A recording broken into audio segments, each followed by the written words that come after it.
You're not letting me in the poem. You're triangulating a location, but then you're also lost in the poem because there's no punctuation. The other thing I would ask myself is, hey guys, this is a Diversive First Words Whiteboard session. We're going to be breaking down this poem, workshopping it, giving some suggestions to Bella. Thank you so much for letting us look at your piece. Triangulation. I'm learning how to cope with all these gifts you gave me. I really thought just maybe you cared about me, not just what I could provide you, a never-ending supply that I could not possibly deny you. Was it more than just a game? Well, I'll never really know. The push and pull of authority because I told you so. Spinning webs so intricate, producing a trap for the lonely. I believed the promises you told me. I feel like nothing but a fool caught on a wire. Above the roaring falls destiny, a true back door. Whenever trouble places calls like the worst storm squalls, I review, reflect, and rethink. A nightmare faced with the stiffest drink. Thanks to Bella again for letting us take a look at the piece. I've mentioned before that when I'm looking at pieces, what's going to be common with editors in general, they're going to be starting off a lot of times with the title. They're going to look at your first line, take a look at your last line. So that's going to be something that we revisit, I promise.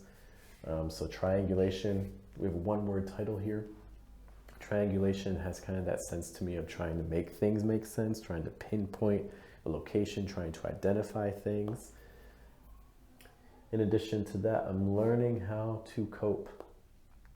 Okay, so that's our vehicle into the poem. It's almost in some ways a summary for the poem, which might be something we want to look back to, because if we're summarizing everything in the first line, we might want to ask ourselves, then why are we writing the rest of the piece? And then the last line, the nightmare faced with the stiffest drink. We'll come back and see how effective that's serving the poem. Things that we're seeing, so we got 1, 2, 3, 4, 5, 6, 7. 1, 2, 3, 4, 5, 6, 7. 2, 3, 4, 5, 6, 7. Do we have a meter? I know we see some rhymes, right? In some ways. Cope, gave me maybe. Me, you, supply, you. So we have provide and deny. We got some rhymes there. No, so. Lonely, told me. Fool, door. I feel like you have a bit of an off rhyme there. Calls, squalls, rethink, stiffest drink. So I'm not seeing a specific meter, but there are some hints of rhymes going on. Addition to that, I don't know if we have a meter. Was it more than just a game? Was it more? Was it more than just a game? Well, I'll never really know. The push and pull of authority because I told you so. I don't think we have a regular meter here or anything that I'm describing. So one thing we'll want to be asking ourselves, what is the purpose of the rhymes? Are they helping the poem, hurting the poem? Are they a distraction? Are they really help pushing it forward? So that's kind of something I would be asking myself. Other things that we got going on, let's kind of go line by line. I'm learning how to cope. So this gives a sense of incomplete.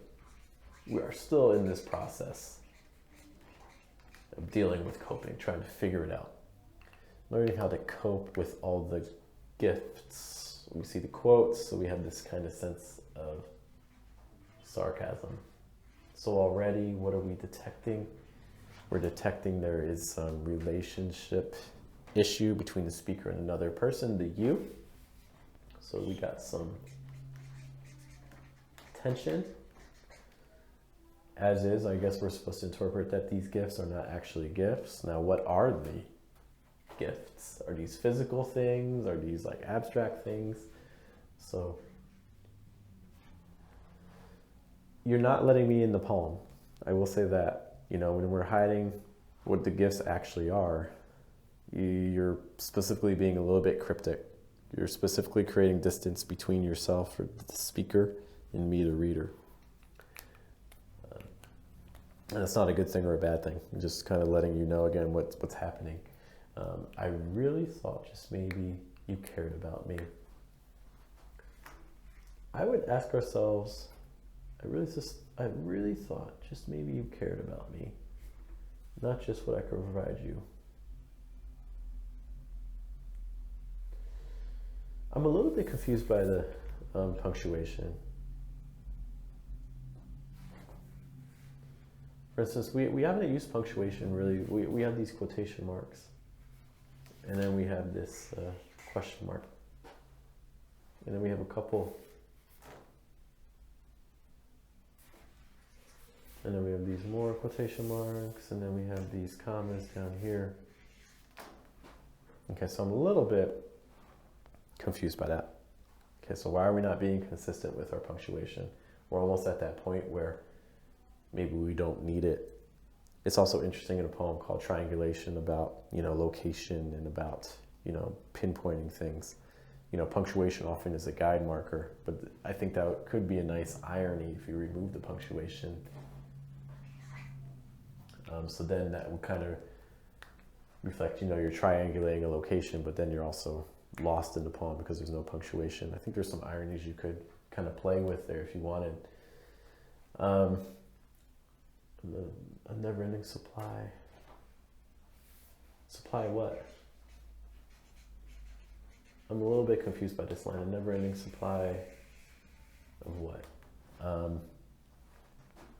That I could not possibly deny you. Why not? Why couldn't you deny him?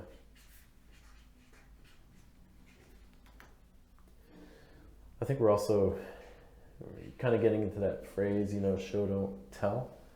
I really thought just maybe you cared about me. What would suggest that? What suggested that the speaker thought this was true? Not just what I could provide you. What do we know? What is that? What are the things that you can provide? Was it more than just a game? Well, I'll never really know. There's you don't have to adhere to it, it's just a common phrase that you hear with poetry that if you ask a question in a poem, don't answer it. Or just give the answer, not the question. Okay? Was it more than just a game? Well, I'll never really know. So honestly, you probably don't even need that. The push and pull of authority, because I told you so. What was the situation that led to this? We're staying very cryptic. You're not allowing me as a reader to enter into this moment. The only thing I have now are questions and I can guess, but there's a million possibilities here. Spinning webs so intricate, producing a trap for the lonely, I believed. Is the lonely producing a trap for the lonely? I'm guessing we're doing this for the speaker. It almost feels like we're missing a noun. Because there's supposed to be a noun that goes here for the lonely something. One potential thing you could do is you could move, like producing a trap for the lonely. I would consider moving I up to this line for the lonely I, and then have your enjambment and keep moving. I think that would be intriguing, especially compared to the lonely instead of the lonely like me. It's also interesting. So you have this connection between the speaker and the you, so it seems like they have a relationship. So the lonely, I don't know what to make of that. Is it really lonely, or did they have the person, or I feel like I'm missing information. I feel like nothing but a fool. Are there any fresher ways that we could say this? For instance, even just saying I feel like nothing but caught. I feel like nothing but caught. That would allow you to kind of move into the image a little bit faster. Caught on a wire above the roaring falls. Destiny a true backdoor. This is so you've created this image with the waterfall. And then the true backdoor.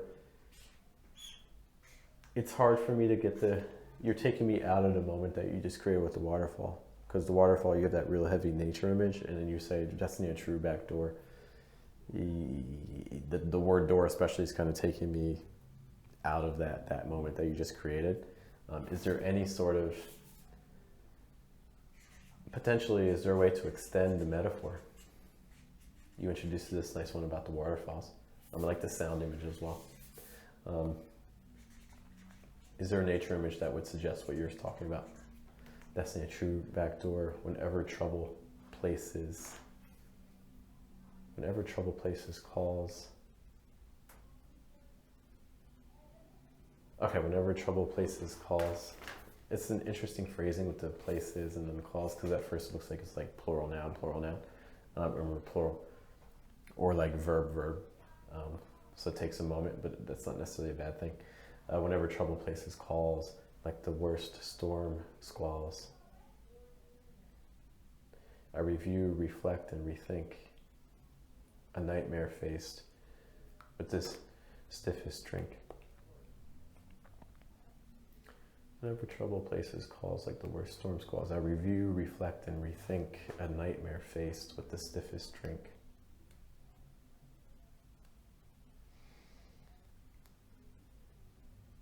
Okay, I'm trying to piece together how I'm supposed to feel at this ending. One thing that I think can help with this piece a bit more for impact. We're kind of staying in the same mindset throughout the piece, so there's not really a moment of change or shift. So there's no real heavy moment of a turn. So the question I have is, where is the big change that occurs in the piece? Where on to cope? That's all I guess you gave me. I really thought just maybe, not just what I could provide you. I mean, I guess you could say that there's kind of, as the poem gets deeper, the speaker is getting deeper and deeper into the realization. But it seems like at the same time, it seems like they're already there. I really thought just maybe you cared about me. What does that mean? This means that I no longer think this. I don't think this anymore. I don't think that you care about me anymore. It's changed. I used to, but I don't anymore. So we're kind of stuck in this moment where the speaker is talking about this poem. The speaker's talking about this poem in a reflection sort of way, right? They're looking back and being like, I really thought this. Was it more than just a game? I'll never really know, because you're thinking back in these past moments. There were webs. I believed. And then I guess one shift that does happen, one turn that does happen, is now we're really in this present, I guess, but then at the same time, we've always kind of been in that present. So I need a little bit more. What's the big shift that occurs most likely if you expect a turn? You would expect your turn somewhere around here. Doesn't have to be there, but that's a common spot, usually around like you're like 2/3 of the way down. So what's the shift? The other thing I would ask myself is, how can I take some of these moments? These are very abstract moments. Wow, it feels like we're writing around the thing instead of just saying directly the thing. So what's the emotion you want your reader to leave with? So what emotion should I leave with as a reader?